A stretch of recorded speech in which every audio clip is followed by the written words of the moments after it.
gente! Tudo bem com vocês? Hoje a gente está aqui para falar um pouquinho sobre a tipologia narrativa, sobre como são as características dela e, mais especificamente, a narrativa de terror e de suspense. Então aqui a gente vai ter o trabalho com o conto de terror e suspense.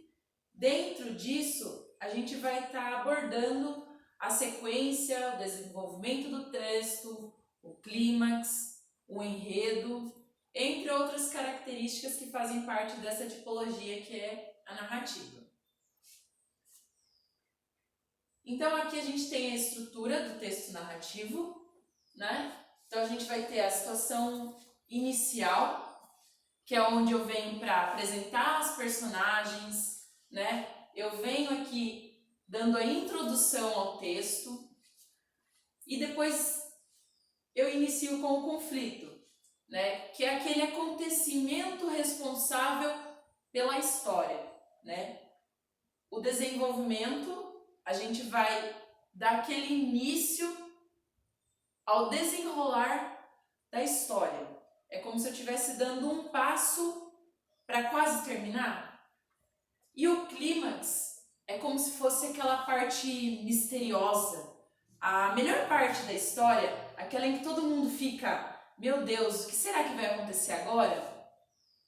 E o desfecho é o final, é a conclusão da minha narrativa, tá? Aqui na sequência, eu quero que vocês visualizem e tentem encaixar desenvolvimento, apresentação, desfecho e clímax. Aqui, mentalmente, eu nem vou falar aqui para vocês em qual sequência ficaria. Tenta você aí em casa fazer. Qual sequência entraria essas palavras? Um exemplo aqui. Parte final da narrativa. A parte final da narrativa é o desenvolvimento, a apresentação, o desfecho ou o clímax? Fica aí esse desafio para vocês e eu espero os comentários, tá bom? E aqui tem as principais características que eu tenho que ter no meu texto narrativo de suspense ou terror. Ou seja, são características fundamentais para que o meu texto possua esse conceito, suspense e terror. Então aqui ele tem que ser um texto curto e intenso. Por que curto? Porque algo longo, ele vai cortar aquela situação do conto, né? O conto ele é um texto em prosa e ele é um texto curto, tá? E intenso, o que seria intenso? Com situações que são fortes, né? Então ele procura despertar emoções. Então a pessoa vai ter medo, às vezes ela vai sentir até algum tipo de calafrio. Então essas emoções, essas sensações, elas precisam estar presentes dentro de um conto de suspense e terror. Aqui a gente fala de fatos inexplicáveis. Por que fatos inexplicáveis? Porque são coisas que dão medo, né? Que causam esse suspense. Então algo que eu não posso explicar, ele pode estar dentro do meu conto, porque ele vai associar a essa questão do suspense, tá? Porque se eu não posso explicar, então eu tenho medo daquilo que é inexplicável, mais ou menos isso. E aqui a gente também tem a parte do narrador em primeira pessoa, o que torna o texto mais atrativo, mais chamativo. Aqui o fato, ele vai se desenrolar de uma forma muito mais atrativa para o leitor do que se fosse em terceira pessoa, porque é como se a pessoa estivesse vivenciando a própria história. Então vale a pena lembrar que a narrativa curta, intensa, abordada em primeira pessoa vai ficar muito mais legal. Então aqui a descrição do ambiente, onde está acontecendo a narrativa, ela é muito importante. Porque quem lê ou quem ouve ela precisa ter detalhes para imaginar, né? Então, por isso que a descrição da situação, do ambiente, do que o personagem está fazendo, como são as características do lugar onde ele está, se está escuro, se tem barulho, né? São muito importantes, porque quem ouve a história, ela precisa imaginar, né? Porque através dessa própria imaginação, ela vai conseguir chegar ao...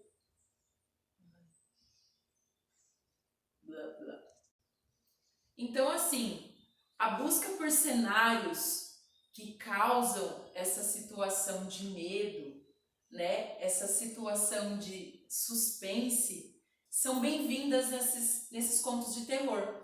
Então, locais como cemitérios, florestas, cabanas abandonadas, são locais que são muito bons para se criar um conto de terror e suspense, tá? E aqui a proposta da atividade de hoje, a proposta da aula de hoje é mostrar para vocês essa narrativa, que é a tipologia, com o conto de terror e suspense, mas abordado de uma forma diferente. E dessa vez, vocês não vão não escrever. E isso eu estou dizendo porque vocês já produziram a narrativa de suspense e de terror para mim. Mas agora a gente vai criar um texto para fazer uma coisa diferente. Eu vou mostrar aqui para vocês. Revisar e editar o texto produzido, tendo em vista sua adequação ao contexto de produção, a mídia em questão, características do gênero, aspectos relativos à textualidade, à formatação e o uso adequado das ferramentas de edição de texto, foto, áudio e vídeo. Então aqui a gente não vai trabalhar somente com a escrita, a gente vai trabalhar com a gravação de um áudio para que vocês consigam em casa criar a própria narrativa de suspense de vocês em áudio, tá bom? Quando eu falo em conto de suspense e terror, eu preciso ter o arrepio do começo ao fim.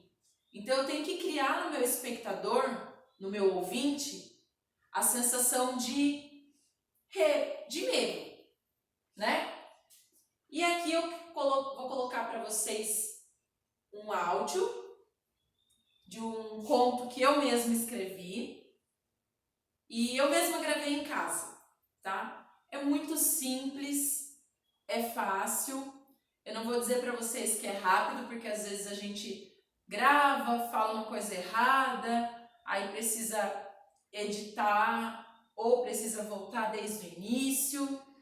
Então rápido nem sempre vai ser, mas é algo que vocês conseguem fazer com muita facilidade em casa, porque com o próprio celular a gente consegue gravar o áudio, tá? Antes, lá na época dos nossos avós, existiam as radionovelas. E era muito comum que na radionovela as pessoas se reunissem na sala da casa para ouvir. Porque não tinha imagem, não tinha ainda o acesso à televisão. A televisão nem existia. E então a gente vai fazer o recurso do áudio somado a recursos sonoros. Eu, no caso, fiz com os recursos sonoros do próprio YouTube. Você digita lá na guia do YouTube som de passos, som de gritos, enfim, é uma infinidade de sonoplastia que tem dentro do próprio YouTube. Então é muito fácil encontrar. Vou falar um pouquinho de como eu fiz em casa. Enquanto o áudio do celular ficava gravando, eu ia colocando os recursos sonoros no YouTube. Então eu já tinha deixado tudo separado e conforme eu ia gravando o áudio, eu soltava aquele recurso sonoro no momento em que entrar a fala na gravação. Então aqui, prestem atenção, vocês vão perceber que ao fundo tem um barulho de chuva, que conforme fala em correr, aparecem os barulhos dos passos. Então agora é imprescindível que vocês ouçam, tá bom? Porque agora vai ter o exemplo do conto na parte da gravação, tá bom?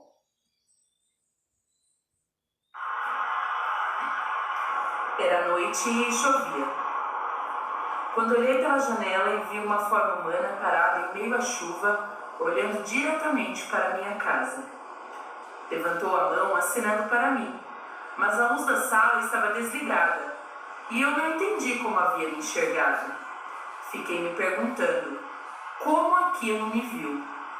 Voltei a espreitar e percebi que já não estava lá. Foi então que decidi olhar pelo olho mágico da porta de entrada. Mas lá fora, só o barulho da chuva e escuridão. Meus olhos me mostravam uma coisa, que nada de anormal estava acontecendo. Porém, minha audição me dizia o contrário. Quando abri a porta, a imagem se materializou e estava aí, bem em minha frente, olhando-me bem no fundo dos meus olhos. Em alguns milésimos de segundo, comecei a sentir arrepios por todo o corpo. Meu coração batia mais rápido. As minhas mãos tremiam e suavam. Foi sorrindo então que ele me disse: "Não tenhas medo, posso senti-lo." Olhei intensamente, sem saber o que falar. Foi então que me disse: "Não me convidas a entrar?" E respondi-lhe: "Não, é claro que não." E ele disse: "Você vai se arrepender por estas palavras." Fechei a porta bem na sua cara. Virei para trás e saí correndo em direção à sala. E lá estava, no sofá. Foi aí que compreendi que não era uma criatura normal, não era humana. Corri à cozinha em busca do sal. Quando lá cheguei, já estava presente num piscar de olho, bem em minha frente. Não tinha nada a fazer, a não ser gritar. Mas a voz não saía. Tentei pegar o celular no bolso, mas não conseguia me movimentar. Então, em uma última tentativa de escapar, corri em direção à saída dos fundos. Enquanto corria, sentia a presença obscura me perseguindo. Quando cheguei à porta, estava trancada. Prontamente peguei um molho de chaves que estava em meu bolso e ela escorregava da minha mão. Consegui sair a tempo e entrar na casa da vizinha. Apavorada entre soluços e palavras, contei o que havia acontecido. Perplexos com minha reação, decidiram averiguar e quando voltaram disseram que nada de anormal habitava a casa. Bom, pessoal, então esse foi o áudio. Eu espero que vocês tenham conseguido captar a parte da sonoplastia, dos recursos sonoros, né? Porta abrindo, porta fechando, né? O barulho dos pés, né? Em atrito com o chão para a hora da corrida. Então tudo isso é importante para que a gente contemple não só a parte da narrativa, mas também que toda aquela sensação que a personagem vivenciou seja transmitida para quem vai ouvir, tá? Então aqui eu só vou mostrar para vocês como eu fiz o texto, né? Eu em casa fiz no Word, e um texto simples, um conto curto, como vocês podem ver. E é claro que na hora da narrativa a gente acaba mudando algumas coisas, trocando alguma palavra, porque ali na hora surge uma ideia e você acaba improvisando, e isso é muito válido. Então aqui, as partes que estão em vermelho foi onde de alguma forma eu encaixei a sonoplastia. Então assim, o barulho de chuva, se vocês repararem nesse áudio, ele desde o início ele é presente na narrativa, ele se mantém. Por quê? Se eu falo que era noite e chovia, é um verbo aqui no pretérito, mas é no pretérito imperfeito. Então é uma ação contínua, né? Então eu mantive esse áudio do início ao fim da narrativa, porém acrescentei outros ao longo dela. Então eu espero que vocês tenham gostado, entendido. Se vocês tiverem alguma dúvida, vocês já sabem, coloca nos comentários. E é isso aí, espero que vocês tenham gostado. Um beijo e até mais!